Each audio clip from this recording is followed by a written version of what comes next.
Greetings and welcome to the channel. So Neo came out this week. I think I'm saying that correctly.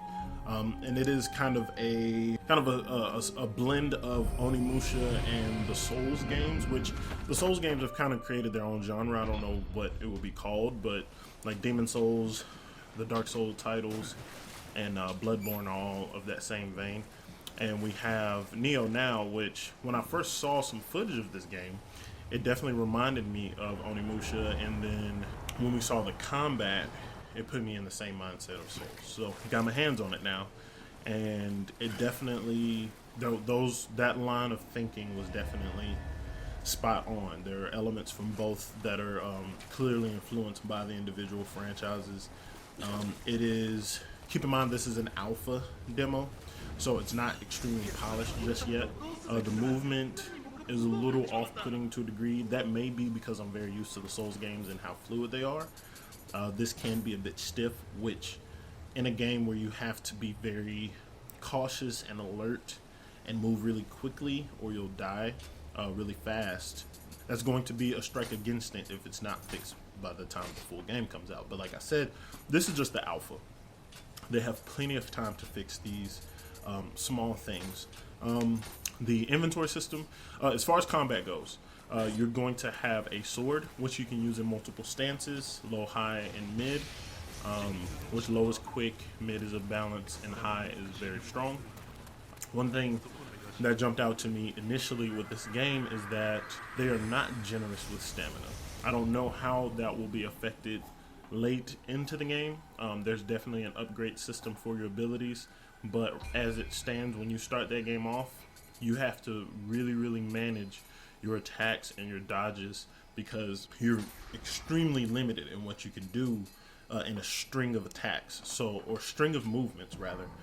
So you're gonna have to be like 1-2 dodge and wait for your stamina to recharge or refill rather. Just you have to be very conscious of those things, which I mean in the Souls games you have to be conscious too, but there's a little bit of leeway when you're trying to dodge and get out of the way. Like I was playing Dark Souls 3 recently, and you can do a good few dodges to get out of a really effed up situation, but this, you roll twice, you're just kind of at their whim at this point. So the visuals are pretty striking. They're not, when you think of Onimusha, that had a very static camera, so the environments were very detailed from the angles that they were shown in. This one has a fluid camera for you to control, and when you look at these particular environments, at least in this demo, it's kind of bland to a degree. It's pretty bloody, which is cool, and ultimately I came away pretty pleased with the demo. You get access to a few different abilities. I didn't progress as far as the demo could take you. You'll see why shortly, but you get access to a good few things, so you get a really good feel for what Neo has to offer as far as combat goes. I feel like just from this experience, the story is going to be as ambiguous as the Dark Souls franchise is. You'd probably have to search and kind of dig up the lore from the environment around you and some of the characters you encounter.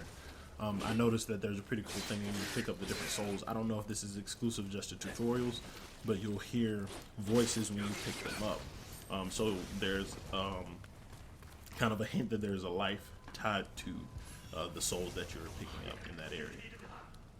I haven't looked into what the story is supposed to be as far as even, what they're promoting it as, but as far as I know, I'm going into it like a Souls game.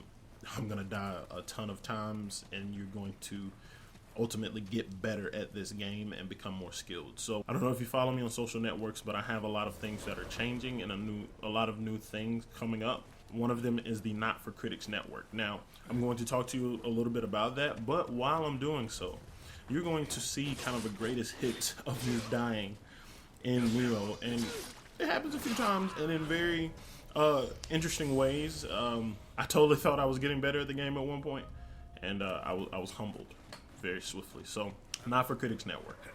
This weekend, you're actually going to see the podcast Post-Apocalypse drop, which is just going to be us talking about pop culture things. It can be comics, it can be film, it can be music, it can be gaming.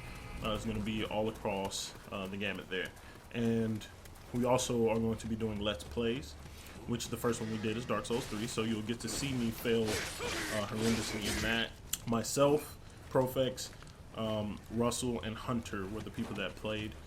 And we're also going to have a gaming news show called No Nonsense. KNOW, nonsense. So what this network is going to be is just an outlet for me that I haven't had before, where I've done things remotely with people. I do the Knights of the Turntable podcast, I do the Co-op podcast, but these are all people far flung across the world. We have people in the UK, people East Coast, West Coast here in the US, and I've always wanted to have, even with those people, I've wanted to be in one area and do the things, the media that we do already, which with E3 for the Coalition, you got to hear us do a podcast when we were all in the same room, and it was very, very awesome.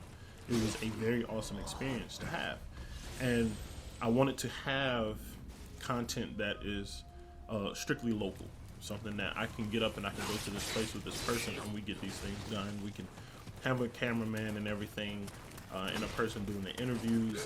When we do the podcast, it's all in the room, you can see it. It may not feel as different for the viewers, but it does feel different for us. I think we can play off of each other a bit better. Not to say that the Co-op and the Knights of the Turntable people don't play off each other well, because we certainly do. But it's another thing to be in that same room with that person creating that content. So I hope that Not For Critics catches on.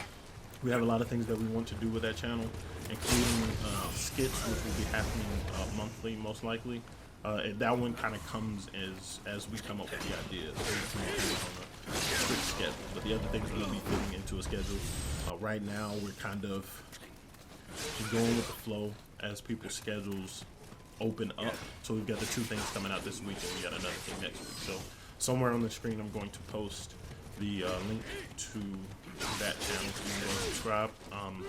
At this particular moment when I'm recording this, there's nothing on there, but there should be something coming up today, if not 2 things. So be sure to hit the comment section about Neo. Let me know what you think about that, and also let me know what you think about Not For Critics. If you are excited, if you have suggestions or desires for pop culture and gaming things that you want. But I hope to see you over at that channel, and I hope you enjoy what you do.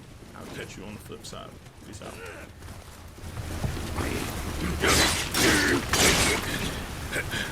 Yeah.